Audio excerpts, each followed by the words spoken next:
creo que estaba sumergida en un mar de angustia. Entonces decía, ¿cómo voy a hablar de la vejez y del amor? Cuando, bueno, hay situaciones personales que se complican, que ahora están más complicadas que antes. Pero me acordé que era espírita, entonces tenía que sobreponerme y aquí estamos. Así que espero que les guste mucho la vejez y el amor. Voy a buscar el puntero como para ir avanzando. Hablar de la vejez es un tema difícil, ¿no? Porque implica a veces cierto desánimo. Porque claro, hablar de un embarazo, del nacimiento, de la juventud, de la madurez, es como que uno habla del esplendor, ¿no? Y hablar de la vejez como, uy, a ver, tendremos que caer en cierto declive, en ciertas cuestiones de proyectamos y de lo que proyectamos, ay, quedó esto. Hay que atravesar un poquito esa instancia, ¿no? de duda. Y muchas veces, inclusive en psicología evolutiva, ¿no? Que yo tuve algunos añitos estudiando, unas décadas, estudiando psicología. Y uno veía psicología evolutiva y era al final, casi como en octubre, noviembre, como una cosa ahí perdida. Y tiene toda una trascendencia. Entonces, bueno, superamos eso y hoy, ¿no? Le damos lugar entonces a la vejez y al amor. Otra cuestión que a mí me apasiona de este tema es preguntarle a los abuelitos, ¿no? Preguntas que cuando uno va transitando la vida quiere saber cómo hicieron los demás. Mi abuelo me decía, vos tenés que experimentar siempre con cabeza ajena. Y yo no entendía ni medio lo que me decía. Entonces le preguntaba a mi vieja, ¿qué quiso decir el abuelo? No, que experimentes con los errores de los demás. Y yo como tenía tendencia a meter la pata, ¿no? Me venía bien esa sabiduría del abuelo. Experimenta con cabeza ajena, no metas vos la pata. Y una cuestión que también me da mucha curiosidad y hasta el día de hoy, ¿cómo es que se enamora la gente, ¿no? ¿Cómo surge el amor en los demás? Y entonces le preguntaba a mi abuela, che, ¿no? ¿Cómo conociste al abuelo? ¿Cómo fue eso? Si tu abuelo era el que repartía la mercadería del almacén y la traía a casa. Mi abuela vivía con 4 hermanas más. Y tu abuelo tenía la costumbre de desatarme el delantal. Cada vez que venía a la cocina hacía eso. Y a mí me da una bronca. Yo me quedaba pensando, pero ¿y eso te enamoró? ¿Cómo fue? No sé, nunca lo entendí. Quedó picando, ¿no? La cosa es que estuvieron más de 50 años juntos y se llevaron así, como perro y gato, ¿no? Como que fue fundante esa cuestión. Pero no sé, dura parece el matrimonio. Bueno, cosas que uno va aprendiendo porque quienes nos preceden tienen una sabiduría, tienen algo para decirnos. El problema es que muchas veces los jóvenes no sabemos escuchar. Tienen mucho, mucho para decir. El problema es que muchas veces no podemos escuchar esto. Bueno, entonces elegí esta foto porque vamos a abordar la vejez y el amor con tintes de alegría, ¿sí? Con tintes de encanto y de gratitud también. Entonces vamos a avanzar con una situación de que también en la vejez uno aprende. Y Platón, por ejemplo, conceptualizaba la vejez como sinónimo de pérdida, de enfermedad, de deterioro. Por eso es que tenemos esto anudado en la vejez, que nos vamos a encontrar con esto. Quizás es la posición de la biología, que da hincapié en que ciertas funciones entran en declive o cierta organicidad. Pero a ver, eso es esperable. Uno diría, a ver, el recién nacido no camina. ¿Lo diría? No, pues obvio que no camina. Si es recién nacido, si camina, salimos todos rajando, seguro. Empezamos a correr nosotros. Bueno, ¿no? Porque es estructural en un recién nacido. Lo mismo en la vejez es estructural, que haya algo orgánico, ¿sí? Que no esté funcionando como 20 años atrás, 30 años atrás. Entonces vamos a definir la vejez desde otras coordenadas. Y aquí lo tenemos a Aristóteles, que la concebía como una etapa de oportunidad, de sabiduría, de conocimiento, ¿sí? Una etapa en otro sentido, ¿sí? Para nutrirse. Vamos a avanzar entonces. La vejez es un estado en la vida, es un estado en la vida, ¿sí? Tiene características de vida. Y el envejecimiento es un proceso que sucede a lo largo de un ciclo vital. Nos vamos a conectar con la vida en la vejez. Cuando se es mayor, se experimentan emociones con la misma intensidad que cuando es joven, ¿sí? No significa que sienten menos o que no les importa. Se dice que uno aprende a ser padre o madre cuando es abuelo, cuando es abuela. Se emocionan de cosas que uno que por ahí es más joven está más endurecido. Entonces, ¿dónde está la intensidad de la emoción? ¿Sí? Miren lo que podemos pensar. La experiencia emocional negativa, dice la psicología general, se da en mucha menor frecuencia a partir de los 60 años. ¿Sí? Yo estoy esperando que mi esposo llegue a los 60, entonces ya no se va a poner más negativo, es decir, es lo que hay. Bueno, existe, ¿no?, más expresión de felicidad, gratitud, contento, que de frustración, que de tristeza, que de rabia. ¿Sí? Los abuelos decían, ¿para qué vas tan deprisa? Tómate un mate, bueno, me tomo uno y salgo rajando. ¿Sí? Están más en gratitud, están en otra sintonía. Bueno, en la vejez existe una mayor complejidad y riqueza emocional. Es más complejo lo que sienten, porque es una mezcla de alegría, es una mezcla de gratitud, es una mezcla de nostalgia de otros tiempos, ¿sí? Pero todo eso lo expresan, todo eso lo vuelcan y lo contagian. Vamos a avanzar en una bibliografía específicamente espírita de Juana de Ángelis, ¿no?, que lo dicta a través de la mediunidad de Divaldo Pereira Franco, aspectos de la vida, juventud y vejez. Están juntitos en este capítulo. Dice, una existencia feliz no es necesariamente aquella que es breve o larga. ¿Sí? No nos vamos a quedar necesariamente que la vejez tiene que ver con un montón de años acumulados. Podemos darle otra lectura. La vejez como un estado del espíritu. ¿Sí? Entonces, lo que es feliz no necesariamente tiene que ver con una existencia breve o larga, sino aquella que se transforma en mensaje de alegría, ahí vamos, y bienestar para la propia persona, así como para todos aquellos que la rodean. Sí, eso es lo importante, porque si uno no llega a la vejez, si un ser querido no llegó a la vejez, ¿le faltó? No sabemos. Pero sí lo importante es saber que ese espíritu hizo un recorrido el que tenía que hacer. Por eso es que cuando uno se torna mayor, dice, bueno, estamos con estas personas y con otras no. ¿Sí? Bueno, la mente entonces en la vejez, ¿qué actitud vamos a tener? Podemos llamar en el momento de la vida que uno está como un adulto mayor. ¿Sí? Para no decir viejo, yo digo adulto mayor con experiencia asentada, como me gusta decirlo a mí. Entonces, la mente es un factor importante que genera energías incesantes en forma positiva o destructiva. Puedo estar en situación de adulto mayor con una posición positiva o destructiva. Puedo estar en una posición de madurez positiva o destructiva. Y entonces se puede pensar con autoestima y confianza los límites impuestos por la edad que desaparecen para facilitar la experiencia enriquecedora. Los límites, ya tengo esta hacha que no puedo hacer esto, lo otro. Le pongo humor, le pongo confianza, le pongo actitud. Bueno, no puedo caminar más rápido, buenísimo, porque si caminaba rápido había muchas cosas que no podía apreciar. ¿Sí? Entonces es lo que uno hace de la vejez. Y acorde a lo que uno hace de la vejez, podemos transmitir sabiduría, podemos transmitir algo enriquecedor para uno o para los demás. Lo que quiero decir es que la sabiduría no está dada por la vejez misma. ¿Sí? Yo no me voy a tornar en sabio porque es una cuestión que espere unas décadas más. No, es la actitud que yo tenga con lo que me sucede.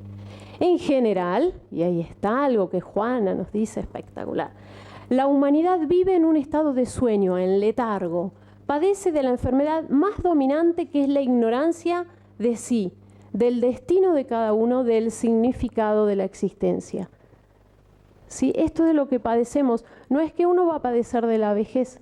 Podemos ser muy jóvenes y estar en esta situación de letargo, de ignorancia de nosotros mismos, de quiénes somos, de qué es lo que hacemos aquí, del destino que tenemos, del significado de nuestra existencia.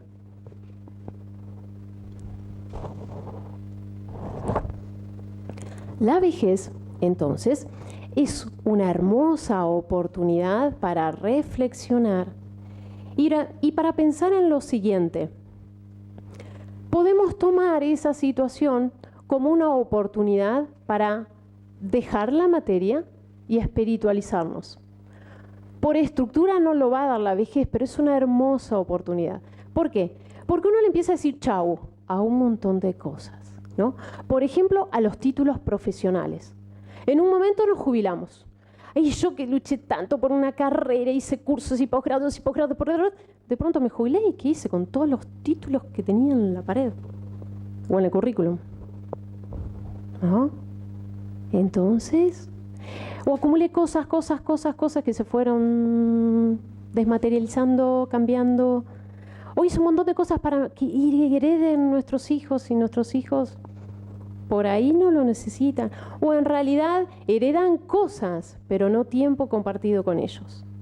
Y cuando llego a eso, bueno, te dejé esto, el otro, sí, pero el tiempo compartido y no pensaba que era importante, ¿no? Entonces por eso digo, es un momento de decir chau a muchas cosas y a reflexionar y a pensar. Por eso está cargado de cierta melancolía. Pero al mismo tiempo es un momento que uno puede reparar. Nunca es tarde para reparar, nunca es tarde para darse cuenta. Por ejemplo, a mí me pasaba en esta melancolía que había caído hace un tiempito atrás, unas semanas, ¿no? Decía, bueno, a ver, me estoy considerando casi huérfana. Digo casi, porque bueno, mi papá desencarnó hace un tiempo y mi mamá estaba en lo mismo, ¿no? Entonces decía, ay, ¿qué voy a hacer con todo lo que dejan, con todas las fotos, con los adornos que tanto limpiaron? Y el que se fue dice, ¿qué me importa? Haz lo que quieras. Es uno el que tiene problemas. ¿Qué hago con estas fotos de los lugares que conociste, de los recuerdos? Yo ya me fui, ni me importa, haz lo que quieras. Por eso es que la melancolía es nuestra, es nuestra. Bueno, entonces vamos a hablar también del amor. Yo había dicho, ¿no?, que le íbamos a dar este rollo. Ay, entonces presento una foto en blanco y negro, como del pasado, ¿no? Mira, Raúl, mírala. Mira estos personajes que están acá. ¿Y no era que ibas a hablar de adultos mayores? Sí, esos son mis viejos, por eso son adultos mayores. Pero ahí están jovencitos. Cuenta la historia, ¿no? Miren, ¿saben a quién tengo, no? El parecido.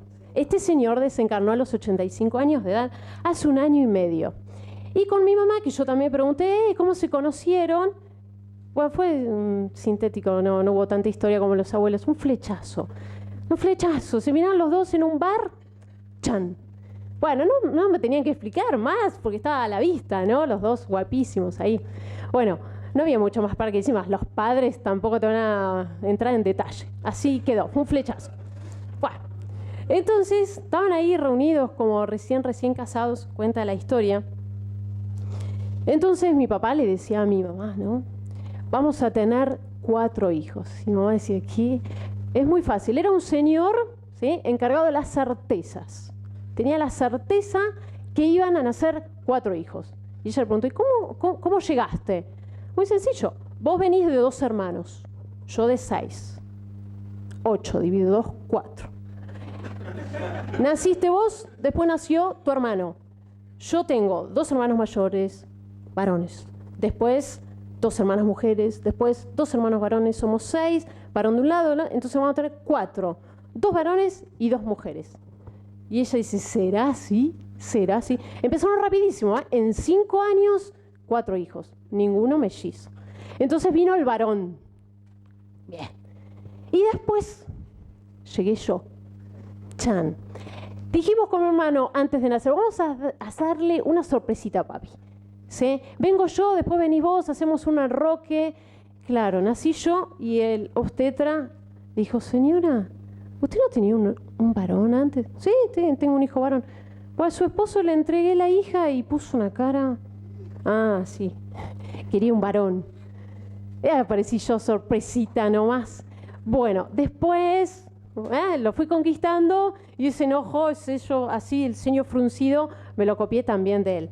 Para que no dude, porque él decía, iba a ser mi hijo si era varón y aparecía yo. Entonces me copié su carita, ¿no? Ahí. Para que no diga que no era su hija, ¿no? Bueno, y el otro, el que vino, también se pareció a él, como para que no dude. Y llegó esta foto que tenemos aquí. Mira, acá lo vemos al pintón con la pequeñita Roxana. Esta es la 4ª, ¿no? Es la 4ª. Y ahí ordenó todo. 2 varones, 2 mujeres, como él quería, como él tenía esa certeza, que si no se desarmaba la estructura, pero fueron entremezclados. Lo toleró. Lo que quiero contar es que cuando uno se siente casi huérfano, huérfano del todo, ¿no? Mi pregunta es, ¿los familiares desencarnan y se acabó la paternidad, la maternidad? ¿Se acabó? Entonces uno se siente así. Bueno, yo esta charla la tenía que dar hace 3 semanas atrás. Pero hace 10 días estaba trabajando y me dice mi hermana, la que está acá, que ahora tiene como 40 años. Yo ahora estoy más vieja que estos dos. Pasa el tiempo. Bueno, la cosa es que estaba en el trabajo y mi hermana me dice, tengo un mensaje de papá. ¿Cómo? Desencarnó hace 1 año y medio. Sí, bueno, pero cuando vos puedas te cuento. No, contame ahora, ya. Y dice, bueno, me dice, hace un ratito, 20 minutos, me llama una amiga llorando. Mira, Ro, tengo un mensaje para vos de tu papá. ¿Cómo? Lo mismo. ¿Cómo? Bueno, cuando vos puedas. No, contame ahora que estás reangustiada, decime, ¿vos estás bien? Sí, yo estoy bien, pero vos sabés que ayer a las 5:30 de la mañana me levanto y me doy cuenta que estaba durmiendo con mi hijito. Lo acomodo, ordeno unas cosas en casa y me vuelvo a acostar. Tenía un frío, no me podía dormir. Entonces me tapo bien, me despierto, me levanto, hago otra cosa, me vuelvo a acostar. Bueno, yo no sé si estaba despierta o dormida, pero veo, después de un rato, una persona en la habitación y no era el esposo.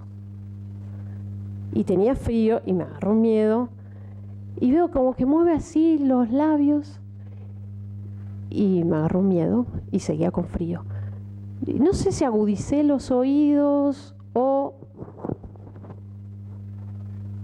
los ojos, pero quería hablar y no podía. Entonces agudizo un poco y me dice, tengo un mensaje para Roxana. Entonces presto un poquito más de atención. Decile que se cuide mucho, pero sobre todo que yo estoy bien, pero vos cuidala. Miedo, frío, no entendía ni medio. Después no ve más nada. Se quiere dormir, intenta, nada, se duerme. Cuando empieza a abrir los ojos y estaba más clarito, hace así y entiende. Ese ser que percibió dice, es la foto del hombre que Roxana tiene en su casa. Una foto muy parecida a esta. Y mi hermana dice que papá a los 85 años estaba igual que acá. Exageraba, ¿no? Pues no estaba igual. Pero los padres, cuando desencarnan, continúan ejerciendo funciones paternales. Entonces uno no se puede quedar pensando que es huérfano o está huérfano cuando desencarna. Mi papá, digo, qué grande, que fue mi viejo, vino de otra dimensión, detuvo el tiempo porque siempre fueron las 5:30 de la mañana y uno no entiende por qué. Esta amiga de mediumnidad no tiene ni idea, es la primera vez que le pasa una cosa así. Yo le invité a la casa para, si quiere, conocer. Mi hermana recibió un mensaje porque era la que más preocupada estaba. Yo también, me sorprendió, me la devolvió, ¿sí? Me devolvió la sorpresa que le hice cuando llegué por segunda vez en la lista de hijos, ¿no? Y no la tercera como esperaba. Y uno dice, qué grande, ¿no? Qué grande que es mi viejo, atraviesa una dimensión, 5:30, que era la misma hora que él toda la vida se despertaba. Vaya al trabajo o no, 5:30 se levantaba. En realidad, qué grande es Kardec y qué grande es nuestro Padre Celestial que permite que estas cosas sucedan, pero sobre todo Kardec, que las ha teorizado. Por ejemplo, en el capítulo 9, Intervención de los espíritus en el mundo corporal.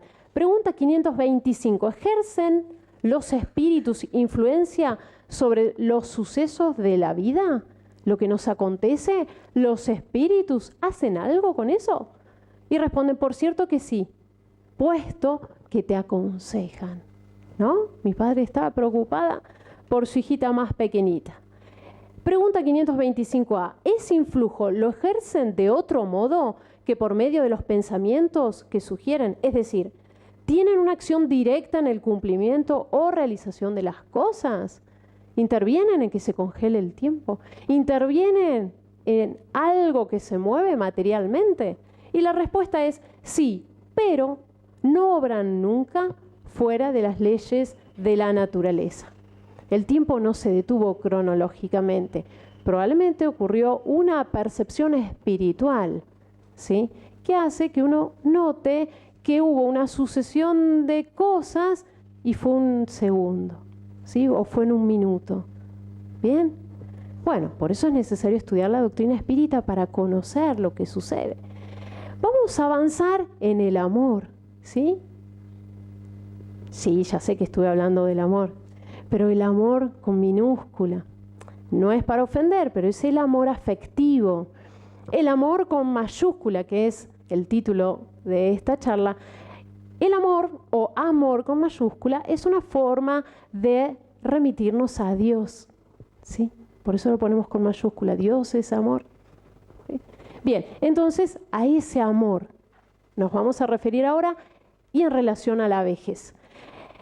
Este libro, Pablo y Esteban, ¿sí?, psicografiado por Chico Xavier, ¿sí?, dictado por Emmanuel, el Espíritu. Emmanuel, hay un diálogo muy interesante que me gustó mucho entre Samonio y Gamaliel. Gamaliel, ustedes saben que es el doctor de los doctores, dirigía el Sanedrín en las primeras persecuciones a los cristianos, ¿no? Samonio es un amigo de Gamaliel. Y Gamaliel, previo a ver qué postura iba a tomar con estas persecuciones que se iniciaban pedidas por Saulo, visita la casita de Pedro, ¿no?, para ver qué hacían estos nazarenos, qué hacían estos que se llamaban cristianos, que también eran judíos, pero había alguna diferencia. Entonces, antes de tomar una posición, visita este lugar, ve cómo estaban cuidando a los enfermos y se encuentra con Samonio, un amigo de él. Samonio estaba tomado por la lepra. Y Samonio le cuenta a Gamaliel que su familia lo dejó, lo abandonó, lo dejó en el Valle de los Inmundos, le sacaron sus propiedades, su confort, y los únicos que lo acogieron fueron los cristianos, ¿sí? Entonces Samonio le dice a Gamaliel lo siguiente: ahora, le dice Samonio, creo que el generoso profeta de Nazaret, con el testimonio de amor que nos trajo, es el Mesías prometido. Samonio le dice a Gamaliel esto, al doctor de los doctores, a quien dirige el Sanedrín: Jesús es el Mesías prometido. Y Gamaliel le dice: reconozco que hablas con sabiduría, la sabiduría del dolor, de la enfermedad. Estoy en una edad, le dice Gamaliel, que no sería de mucha utilidad alterar los principios, pues estoy muy bien de salud, gozo de cariño de los míos y llevo una vida tranquila. Pareciera que tengo todo, ¿sí?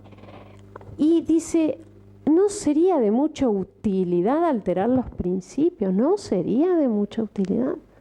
Lo pondríamos poner en signo de pregunta. Eso es lo que le dice Gamaliel.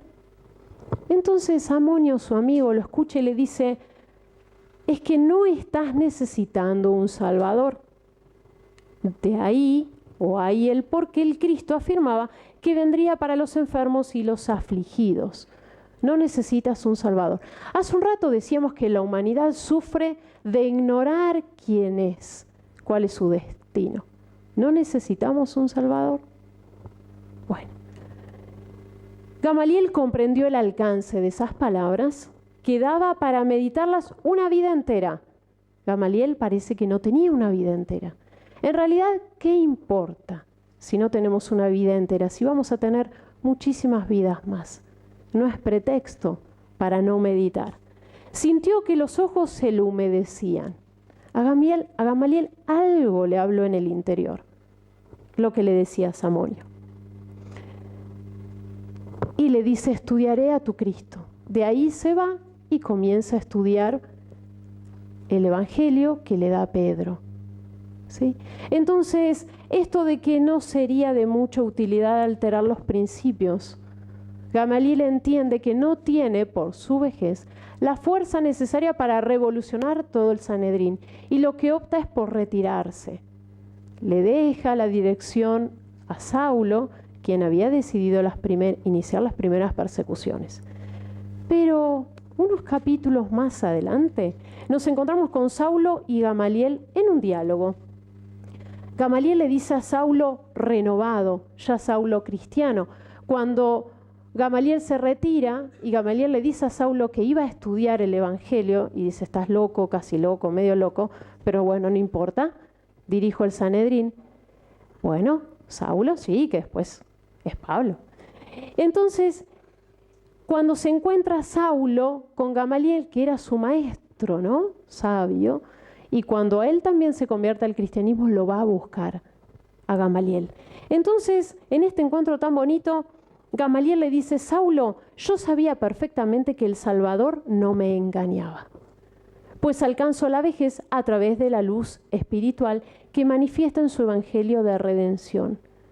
Me hago viejo por alcanzar este conocimiento. No es que soy viejo, porque él era tan viejo como antes, ¿sí? Como unos capítulos anteriores, como unos días atrás. Simplemente que alcanzó esta sabiduría producto del Evangelio. Es verdad, le dice a su discípulo, que trabajaste mucho por la ley de Moisés. Mientras tanto, ahora es necesario trabajar por quien es mayor que Moisés. En mis solitarias reflexiones llegué a la conclusión que la tierra prometida por las divinas revelaciones es el Evangelio. Porque él le decía, yo estoy como Moisés, frente a la tierra prometida y no puedo entrar. Esa es una posición platónica, ¿sí? Decir, ay, no puedo, llegué tarde. Nunca es tarde. Gamaliel decía lo mismo, si yo no puedo avanzar por esta vejez, cuando en realidad esa tierra prometida es el Evangelio, y para Gamaliel el Evangelio ya había llegado. Entonces no era tarde para él. Bien. Bueno, es el Evangelio de Jesús. Aquí, cuando hablamos del amor, así como en Altos de San Lorenzo, esta mañana estuvimos trabajando con mamás, con abuelas y con chiquitos, en La Matanza hacemos lo mismo, difundimos la doctrina espírita a los más vulnerables. Les quería regalar lo que nos regala Graciela. Es la abuela que tenemos ahí en el 6 de la Matanza. Eligió esta frase para regalarnos de Francisco de Asís, ¿no? Señor, hazme un instrumento de tu paz. Y ella, ¿sí? Siendo abuela, no falta nunca, le encanta estar ahí, descubrió a través de la mirada de los demás que tenía muy buena letra. Las mamás le decían, qué linda letra que tenés, y a ella le sorprendía. Y qué lindos dibujos que haces, y a ella le sorprendía. Bueno, ahora está con ganas de empezar el secundario, ¿sí? Nunca es tarde para concretar deseos y proyectos, pero sí necesitamos de un entorno que crea en nosotros, que nos apuntale, y eso es lo que hacemos allí también. Ella eligió esto porque en su casa quiere transmitir paz a sus hijos, paz a sus hermanos. Imagínense si ella desencarna. Será imperioso que los que quedan la recuerden haciendo vida su paz, ¿sí? Ese es el compromiso que tenemos los que quedamos aquí. Bien, y ahí tenemos otro viejito, de aspecto físico, ¿sí? Porque por dentro una gran sabiduría y seguramente que la tenía de hace otras existencias. Tenemos a Tagore, ¿sí? Un poeta indio que escribe a través de la mediunidad de Divaldo Pereira Franco un hermoso poema, poesía lírica, que es la 57. En esta poesía, ¿sí? No tiene título, tiene nombre, y es tiene número. Y es lo que yo siempre lidio con Tagore, porque yo necesito que tenga un título, así me organizo. Y él no le pone título, el editor le pone número, entonces estamos más que perdidos. Pero elegí esta poesía porque en ella representa el tránsito de la vida, podríamos decir los distintos ciclos, y el encuentro con el amor. El amor sabiendo que es Dios, que es lo más divino. Pero, al mismo tiempo, ese encuentro con Dios nos lleva al servicio.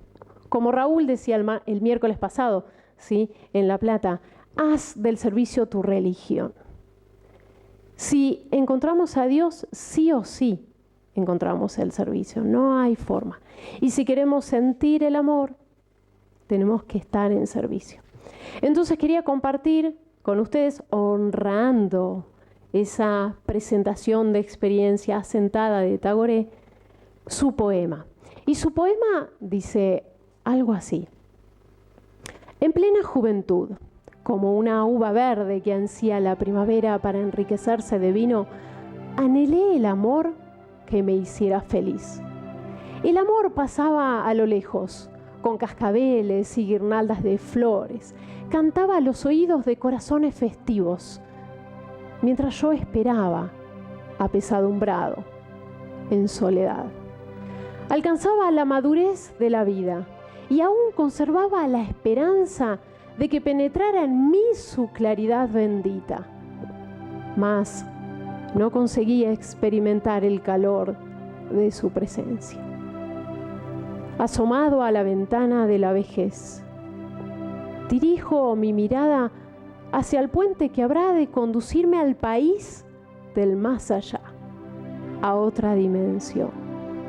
Y el amor se introduce alegremente por mi puerta entreabierta. Pongo deprisa flores de azahar en la casa de mi corazón. Cubro el suelo con una alfombra para que él entre con pies de placer a iluminar la noche de mi soledad. Desde la ventana adornada, embargado en emoción, escucho esa música del cortejo real que lo conduce. Veo cómo danzan las bailarinas y en mis oídos inunda esa música encantadora que anuncia su llegada. Embargado en ternura, ya no siento deseo ni aflicción. Él se detiene y posa sus ojos radiantes de felicidad en los míos casi apagados y vuelve a encender en ellos la luz que brilla nuevamente. Tanta belleza hay en el amor que me siento aturdido. Supero el egoísmo y ya no le pido que entre a conquistar mi corazón rejuvenecido. Lo amo. Por eso lo dejo irse. Y como no lo retengo en este momento, podré conservarlo para siempre, en el recuerdo imborrable de ese momento de felicidad. El amor pasó para mí, pero no se fue. Al amar, ya no deseo cosa alguna y puedo entregarme a los que vienen detrás de él, enfermos de abandono y soledad. Queridos amigos y hermanos del Ideal, les dejo en sus manos toda mi gratitud, porque cuando uno expone, envejece, y cuando escuchan, también. Gracias.